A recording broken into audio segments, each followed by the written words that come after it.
The Lions are buzzing after their statement win over the Baltimore Ravens on Monday Night Football, while the Cleveland Browns shocked the Packers in Week 3. The Browns have a good run defense, but many questions offensively, while the Lions come into this matchup firing on all cylinders.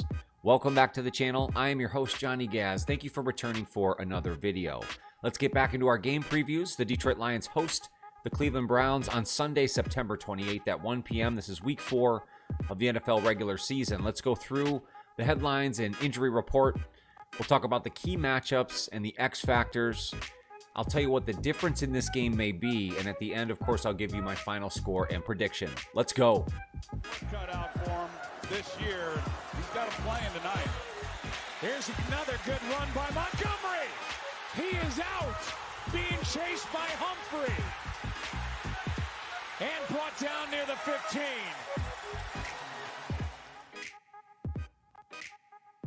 Let's get into those headlines. Let's start with the injury report for the Lions. No practice for left tackle Taylor Decker. Appears to be more veteran rest time. More concerning is running back Sione Vaki, who went out in the matchup with the Ravens with a hamstring and a groin injury. Limited practice for the Lions. Edge Al-Qadim Muhammad returned to practice after not practicing Wednesday.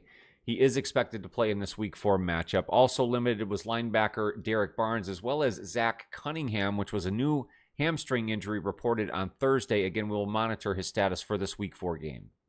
For the Browns, they upgraded several players from no practice on Wednesday. Both defensive tackles Mike Hall and Shelby Harris, as well as cornerback Denzel Ward. Will monitor the injury for safety Grant Delpit. He's dealing with a back injury. Wide receiver Cedric Tillman with a hand. And then maybe most importantly, right tackle Jack Conklin, offensive lineman for the Browns, dealing with an elbow. Again, we'll monitor his status before this Week 4 matchup. Cleveland Browns head coach Kevin Stefanski was asked about the challenge in facing this Lions potent rushing attack, and he was very quick to praise the Lions mixing up both inside and outside runs. And he expects the Lions to lean on the momentum that has been this ground game. On the Detroit side, not much has to change offensively, as they had an explosion in this rushing attack, 224 yards against the Ravens on Monday night. Defensively, a lot of the talk is with Terrion Arnold. And when the coaching staff was asked about how they're going to make adjustments moving forward, they really leaned on the veteran presence of Amik Robertson and working him in a little bit more so that they can mix and match some of their coverages and get rid of some of the deep vulnerabilities that have presented through the first 3 weeks of the season. The coaching staff, however, was very quick to point out that this in no way was a detriment to Terrion Arnold's growth and production as a player, and they do expect big things out of him moving forward. They just want to make sure that they have the correct personnel on the field at the correct moment so that they limit the amount of big plays they're giving up. And we know that Terrion Arnold has struggled with penalties, so he'll have to work through that and earn back some of that playing time. Now let's talk about what I believe will be the key matchups in Lions versus Browns. Let's start with the Lions linebackers and secondary group versus the Browns tight ends and wide receivers. We've seen the Lions susceptible to that intermediate passing game. Mark Andrews and Bateman killed them last Monday night versus the Ravens. That was really the only thing that hurt them defensively, and I think the Browns will attack that. Both with Njoku and the rookie Fannin, that tight end group, they will have opportunities. The Lions linebackers and safeties will have to account for this. Jerry Jeudy will handle their deep passing game, and I think Cleveland will try to take their shots. We talked about the young cornerback Terrion Arnold and his struggles, so will the changeover and use of veteran Amik Robertson help account for this? Another key matchup in Lions-Browns will be Joe Flacco, his protection against the Lions' front seven. Their pass rush started to pick up against the Ravens to the tune of 7 sacks against Lamar Jackson, and there's been some inconsistencies offensively with the Browns, a lot based on their quarterback play in Joe Flacco. So if his protection up front, and we talked about Conklin still potentially being out, can the pass rush for the Lions get home and cause issues for Cleveland's offense?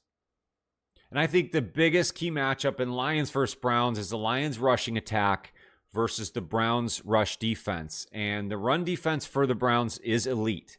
They're holding opponents right now to less than 2.3 yards per carry. And it's not just Myles Garrett, but it's their tackle, Malik Collins, Mason Graham, Carson Swessinger, the linebacker. They really get after it.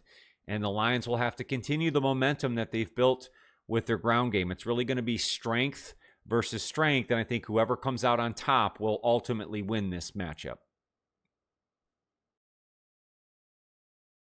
Now let's get into who I believe will be the X factors in Lions versus Browns. Starting defensively with Cleveland, you got to start with Myles Garrett.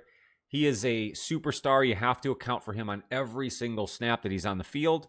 He's got 4 sacks on the season, and the Lions' offensive line will have to be good against him and this attack from the Cleveland's defensive front, which also includes the defensive tackles that we talked about, Malik Collins and Mason Graham.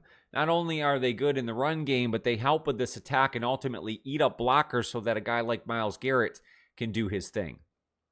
Offensively for the Browns, I think you want to look at the young running back Quinshon Judkins, who's starting to get more workload and has come on pretty well here at the tune of 5.5 yards per carry. He's up to 155 rush yards on 28 carries so far this season. And I think if the Browns are able to establish any sort of run game, which again against the Lions defense has been tough, but if they're able to do that, it can open up some other things for Joe Flacco in the offense. And because the Lions have been susceptible to tight ends, I'm going to lean on that rookie Harold Fannin, who actually leads Cleveland in receptions early on this season. So the Lions will have to be on the lookout for that intermediate passing game, especially look out for Fannin. For the Lions' X factors, I'm going to start with their whole offensive line because it's just shown now through 3 weeks of the NFL season that if their offensive line is good, everything else is good for the Lions. In week 3 against the Ravens, they dominated in the trenches. Again, we're able to pound the rush yards, protect Jared Goff, and really do anything they wanted on that end. So for the Lions to move forward this season, they're going to have to continue with their solid offensive line play, and it starts against Myles Garrett and this formidable attack from Cleveland.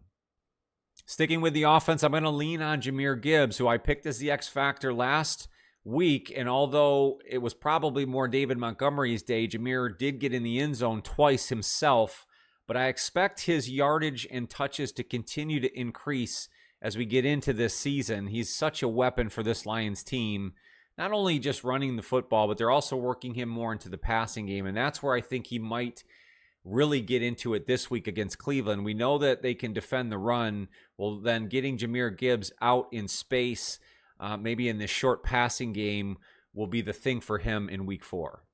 Defensively for the Lions, it really appears Aiden Hutchinson is starting to heat up with that sack and the forced fumble on Derrick Henry against the Ravens on Monday Night Football. It seems like he's starting to become that factor that you wanted in that big-time player. Of course, coming off that injury, we're giving him grace and time, but he hadn't yet affected a game like it appeared against the Ravens. So I expect that to continue, and he will get every opportunity against this front from Cleveland offensively.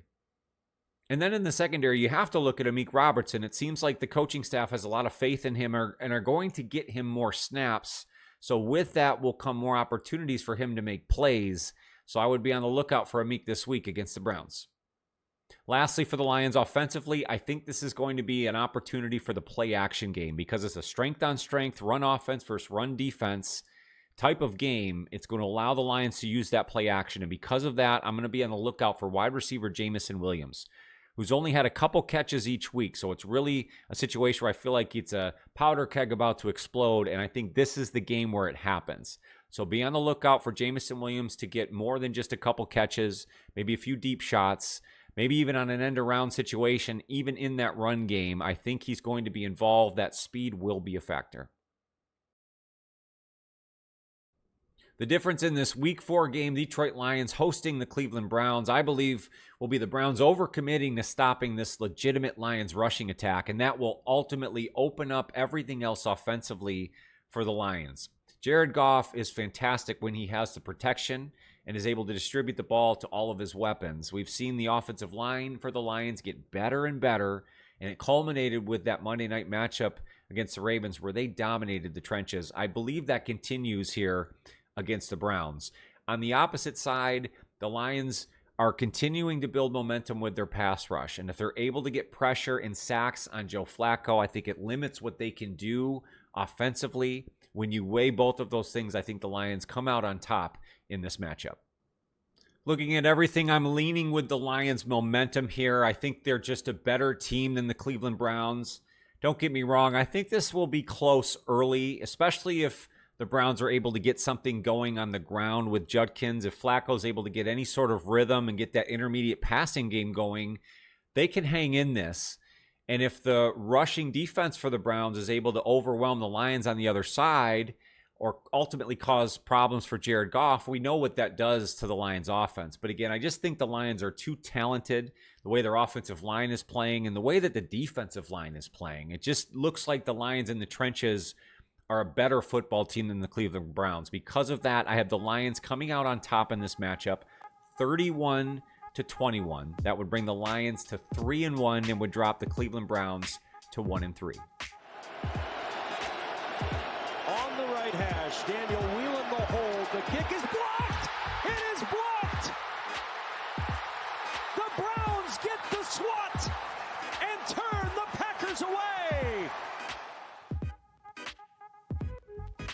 That's going to do it for my Week 4 game preview. Who do you have in this matchup? Let me know in the comments down below. Lions or Browns, and what will make the ultimate difference in this game? I definitely want to hear from you.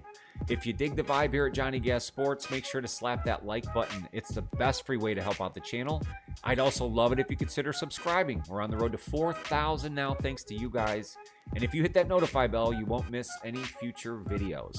I have a membership option available. I do live game play-by-plays, highlights, reviews, and a ton of other fun stuff.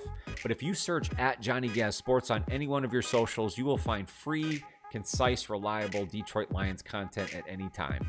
More than anything else, take care of yourself and your mental health. That's more important than anything, and I want to make sure you come back and see me on future videos. Have a great week and weekend ahead. Go Lions.